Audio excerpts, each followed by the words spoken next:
Chapter 2. The Pool of Tears. "Curiouser and curiouser," said Alice. She was very surprised, and for a minute she forgot how to speak good English. "I shall be as tall as a house in a minute," she said. She tried to look down at her feet and could only just see them. "Goodbye, feet," she called. "Who will put on your shoes now?" "Oh dear, what nonsense I'm talking."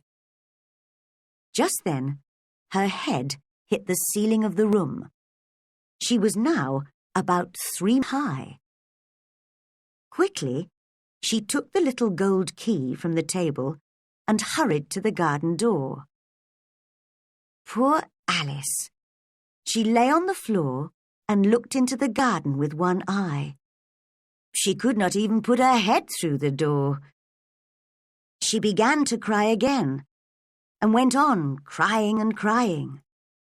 The tears ran down her face, and soon there was a large pool of water all around her on the floor. Suddenly, she heard a voice, and she stopped crying to listen. "Oh, the Duchess! The Duchess! She'll be so angry! I'm late, and she's waiting for me. Oh, dear! Oh, dear!" It was the White Rabbit again. He was hurrying down the long room with some white gloves in one hand and a large fan in the other hand. Alice was afraid, but she needed help. She spoke in a quiet voice. "Oh, please, sir." The rabbit jumped wildly, dropped the gloves and the fan, and hurried away as fast as he could. Alice picked up the fan and the gloves. The room was very hot, so she began to fan herself while she talked. "Oh, dear, how strange everything is today. Did I change in the night? Am I a different person today?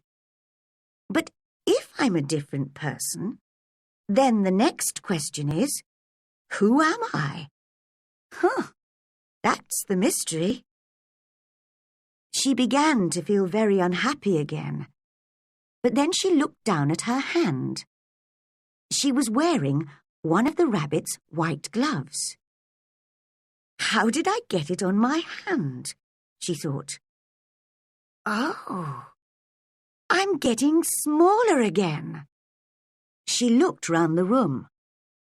"I'm already less than 1 metre high, and getting smaller every second. How can I stop it?" She saw the fan in her other hand and quickly dropped it. She was now very, very small, and the little garden door was locked again, and the little gold key was lying on the glass table.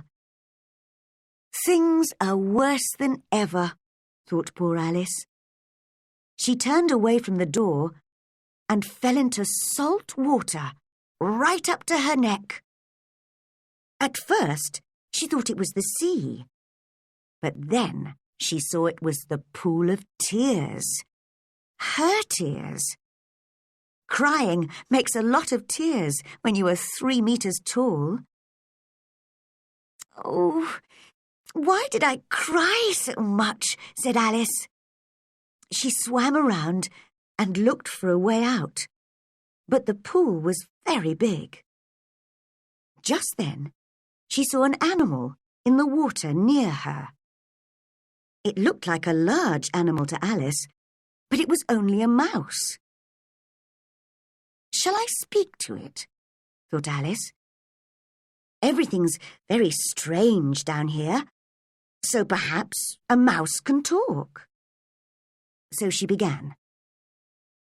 "Oh, Mouse, do you know the way out of this pool? I'm very tired of swimming. Oh, Mouse." Alice did not know if this was the right way to speak to a mouse, but she wanted to be polite. The mouse looked at her with its little eyes, but it said nothing. Perhaps it doesn't understand English, thought Alice. Perhaps it's a French mouse. So she began again and said in French, "Where is my cat?" This was the first sentence in her French lesson book.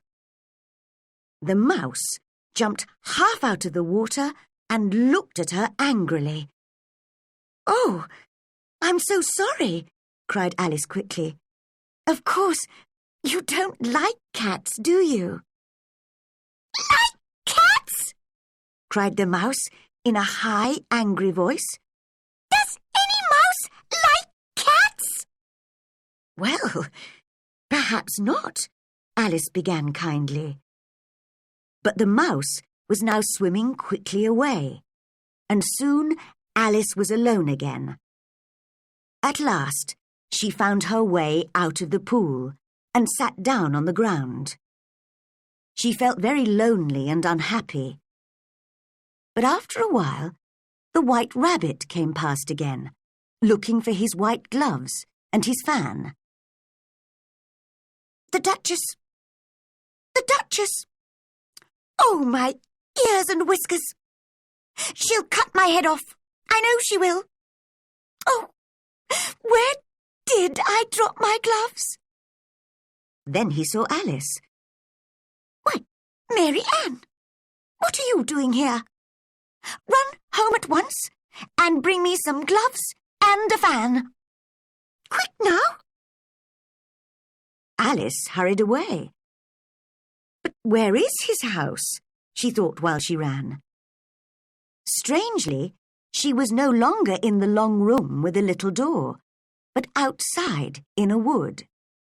She ran and ran, but could not see a house anywhere. So she sat down under a flower to rest.